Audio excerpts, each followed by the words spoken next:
I've given you many tips on improving your photography and video production skills in other videos on my channel. In fact, I'll link to some of those other videos in the comments section below. Normally, my philosophy is to understand the rules, the tips and tricks to improve your photos and videos, and once you have a complete understanding of the rules and the process, go out and then do your own thing.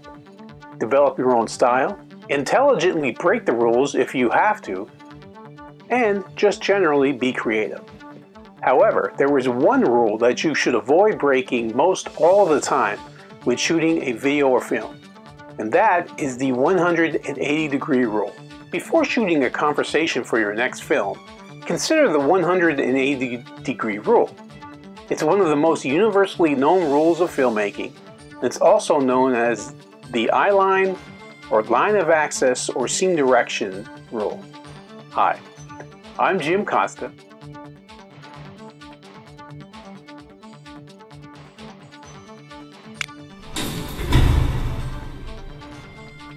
I'm a photography, videography, and technology guru, and I created this blog to help you to become a tech-savvy senior.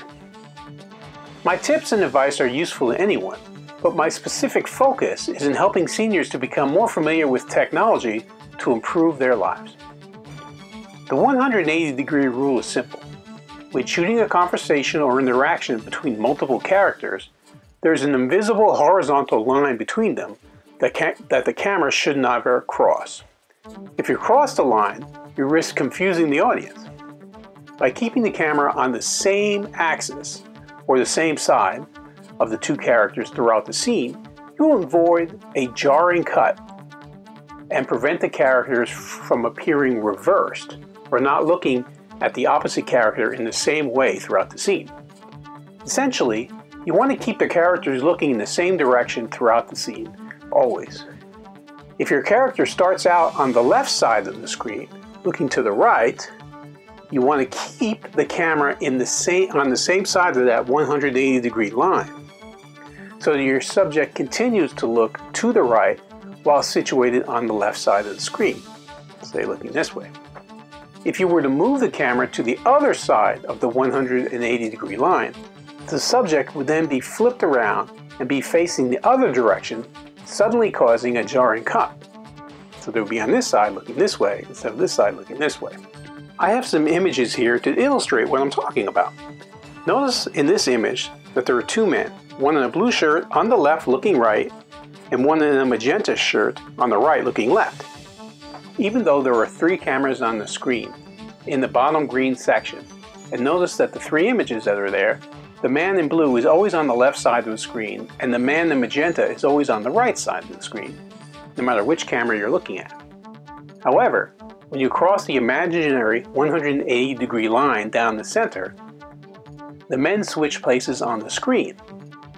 Notice the other camera up in the red section.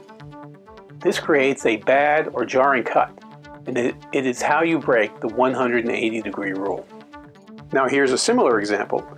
Notice that camera D crosses the 180-degree line, again, shifts the characters' positions on the screen. On-character movement is important, as it helps to orient the audience to what's happening in the world of your film. For example, two characters running away from or toward each other. If one character is chasing the other, don't have them moving in the opposite direction on the screen, as it looks like they're running towards each other and not after one another.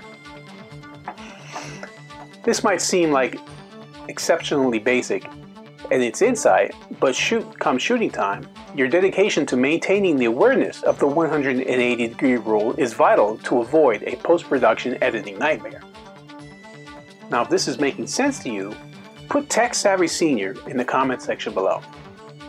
If you found the information I provided in this video useful, please like it, comment below, share it, and remember to subscribe to my channel, Jim Costa Films.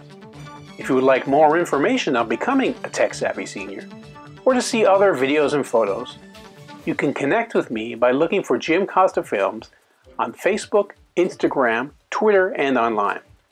I currently have over 4,000 videos on my YouTube channel, Jim Costa Films, So feel free to check it out and view many of the other types of videos that I have. There's examples of news, there's sports, there's other video blogs that give you photography tips and tricks and so forth. I also now have a new Facebook group called Video Producers and Content Creators.